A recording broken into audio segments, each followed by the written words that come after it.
Olá, seja bem-vindo ao Desafio da Leitura Bíblica.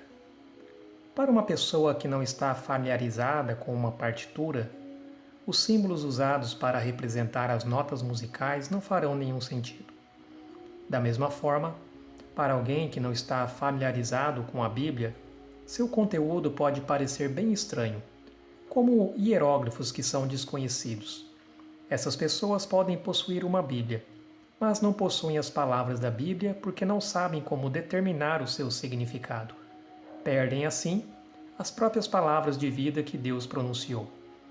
Mas não precisa ser assim. Se você tem nos acompanhado nestes podcasts e praticado o processo que temos delineado, já descobriu várias estratégias que trazem à tona o significado da Bíblia.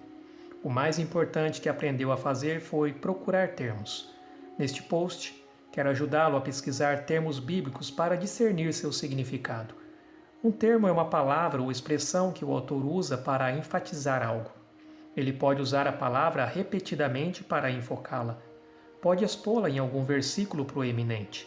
Pode construir uma história em torno dela para ilustrar seu significado.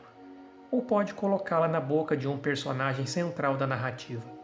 Seja qual for a maneira que ele a destaca, o autor quer que prestemos atenção em seus termos, porque eles estão carregados de significado. A menos que você chegue a um acordo com os termos, não poderá entender a mensagem. Dois recursos secundários mencionados em post anterior são especialmente úteis nesse processo: a concordância e o dicionário bíblico. Vejamos a vantagem de usá-los. Digamos que você se depare com a palavra alegria na carta de Paulo aos Filipenses. Alegria e regozijo aparecem como termos-chave nessa carta. Agora, procure a palavra alegria na concordância.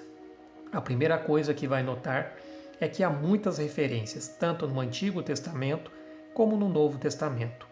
Isso é significativo. Alegria não é um termo obscuro, é muito comum. Se você quiser se aprofundar ainda mais e iniciar um estudo exaustivo do termo, precisará procurar cada passagem onde ela é usada, para avaliar que luz os vários contextos dão ao significado de alegria. Mas, já que estamos nos concentrando em Filipenses, preste atenção especial no uso do termo na própria carta. Verá que há várias referências sobre ela, pois aparece muitas vezes na carta. Neste caso, é preciso fazer observações para comparar e contrastar esses diferentes usos. Se quiser, você pode até expandir seus estudos para o uso da alegria nas outras cartas de Paulo. Se notar, na concordância existe um pequeno número à direita de cada entrada. Tais números referem-se às palavras gregas traduzidas por alegria. Verá que, dependendo do contexto, ela pode ter outros significados. Outro uso de uma concordância é esclarecer as referências obscuras. Por exemplo, no livro de 1º e 2º Reis, você irá se deparar com a palavra Moloque. Não confunda com a palavra Moleque em nossa língua. A questão é quem ou o que era Moloque. O texto diz que era um ídolo detestável a quem Salomão estava aparentemente construindo um altar de adoração. Mas se você fizer um estudo comparativo na concordância da palavra Moloque, descobrirá que esse mesmo nome aparece 8 vezes no Antigo Testamento e uma no Novo Testamento. Isso pode nos dizer algo sobre o tempo de Moloque. Você irá notar que das 8 referências, 5 estão no livro de Levítico. Verificando cada texto, você vai notar que em 4 das 5 fala sobre a descendência sendo oferecida a Moloque. Assim, você tem uma pista da razão porque o autor chama Moloque de um ídolo detestável. As pessoas sacrificavam seus próprios filhos a essa suposta divindade.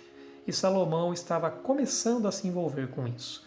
De todas as ferramentas do estudo bíblico, a concordância é aquela que você mais frequentemente irá usar.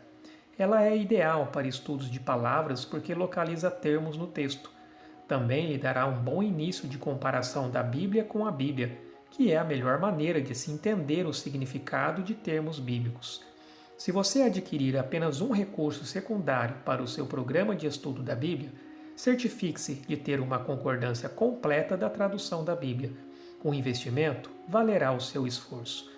Outra ferramenta para uso na investigação de termos na Bíblia é o dicionário bíblico. Lembra-se de quando fizemos a observação de Atos capítulo 1, verso 8?